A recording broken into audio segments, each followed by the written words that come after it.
अलिबाग सत्र न्यायालयाने मुंब्रा येथील मोहम्मद आवेश शेख आणि सोहेल शरफ राज खान यांना बनावट 100च्या नोटा तयार करण्यासाठी 3 वर्ष सश्रम कारावास आणि 35,000 दंड ठोठावला. 8 मार्च 2022 रोजी पेण पोलिसांनी स्कूटीवरून फिरताना त्यांना ताब्यात घेतलं. प्रिंटर, कागद, शाई आदी साहित्य जप्त केलं. आरोपी किरकोळ खरेदीत बनावट नोटा वापरून खऱ्या नोटा घेत होते. 13 साक्षीदारांच्या आधारावर पोलीस निरीक्षक DR पोळ यांनी तपास पूर्ण केला. न्यायाधीश SD भगत यांनी भादवी कलमान्वये शिक्षा सुनावली. अभियुक्ता कोमल राठोड यांचा युक्तिवाद निर्णायक ठरला. अर्थव्यवस्थेला धोका पोहोचवणाऱ्या गुन्ह्यांवर कडक कारवाईचं स्वागत होत आहे. पनवेलमध्ये भारतरत्न डॉ. बाबासाहेब आंबेडकर यांच्या 69व्या महापरिनिर्वाण दिनानिमित्त अभिवादन कार्यक्रम आयोजित करण्यात आला. आमदार प्रशांत ठाकूर यांच्या उपस्थितीत पुतळ्यास पुष्पहार अर्पण करून आदरांजली वाहण्यात आली. यावेळी अतिरिक्त आयुक्त गणेश शेटे, उपायुक्त डॉ. वैभव विधाते, प्रसेनजित कारलेकर, माजी महापौर डॉ. कविता चौतमोल आदी मान्यवर उपस्थित होते. महाड नगरपालिका निवडणुकीच्या मतदान दिवशी नवे नगर परिसरात शिवसेना राष्ट्रवादी गटांमध्ये मोठा राडा झाला होता. वाहनं फोडली, हाणामारी झाली. राष्ट्रवादीच्या सुशांत जबरे यांच्या अंगरक्षकानं पिस्तूल घेऊन मतदान केंद्रात उपस्थिती दाखवल्याचा आरोप आहे. जखमी आरोपी गोपालसिंह दानसिंह आणि मनजोत सिंह तेजोंदर सिंग यांना पेण रुग्णालयातून डिस्चार्ज नंतर महाड पोलिसांनी ताब्यात घेतलं. दोघांना 8 डिसेंबरपर्यंत कोठडी दिली. घटनास्थळी दोन्ही गटांमधील तणाव निवडणुकीच्या पार्श्वभूमीवर वाढला होता.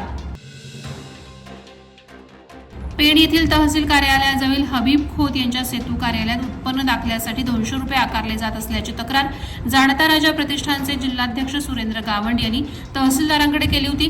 सेतू केंद्र बंद करण्याची मागणी करूनही 15 दिवसात कारवाई न झाल्याने गावंड यांनी पुन्हा नितीन परदेशी यांना पत्र दिलं. 8 दिवसात कारवाई न झाल्यास तहसील कार्यालयासमोर आंदोलन छेडण्याचा इशारा त्यांनी दिला. यापूर्वी तहसीलदारांनी कारवाईचं आश्वासन दिलं होतं, परंतु प्रत्यक्षात काहीच घडलं नाही.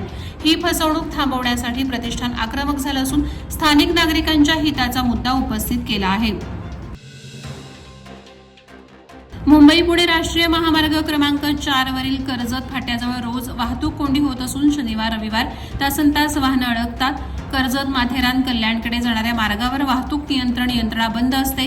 रिसॉर्ट फार्म हाऊसकडे जाणाऱ्या धनिकांच्या गाड्यांमुळे स्थानिकांना त्रास होतो. याकडे दुर्लक्ष होत असल्याची तक्रार अर्जुन कदम यांनी केली. यंत्रणेनं जाणीव ठेवून कायमस्वरूपी उपाययोजना कराव्यात अशी मागणी आहे. ही समस्या वर्षानुवर्ष कायम असून नागरिकांच्या दैनंदिन जीवनावर परिणाम होतो आहे.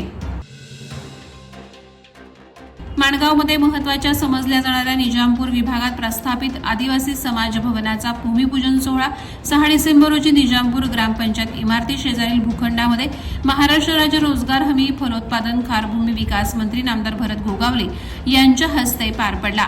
यावेळी निजामपूर ग्रामपंचायत आणि निजामपूर विभागातील 31 आदिवासी वाड्यामधील पदाधिकारी, आदिवासी समाज विभाग अध्यक्ष, उपाध्यक्ष, महिला अध्यक्षा आणि आदिवासी युवक अध्यक्ष आणि ज्येष्ठ पदाधिकारी, विविध सामाजिक कार्यकर्ते आणि महिला भगिनी उपस्थित होते. भारतीय प्रोस्थोडॉन्टिक सोसायटी IPSची 53वी राष्ट्रीय परिषदेच्या या वैज्ञानिक संमेलनासाठी देशभरातून 2600हून अधिक प्रतिनिधींनी नोंदणी केली असून अनेक ट्रेड पार्टनर्स या मेळाव्याचा भाग आहेत.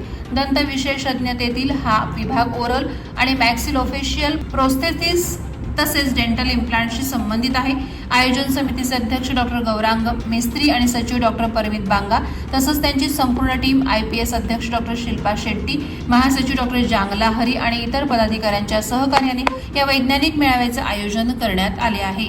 वादळवारा लाईव्हसाठी न्यूज ब्युरो, रायगड. नवी मुंबई व रायगड जिल्ह्यातील ताज्या बातम्या आणि घडामोडींसाठी सबस्क्राईब करा वादळवारा लाईव्ह चॅनल आणि दाबा बेल आयकॉन.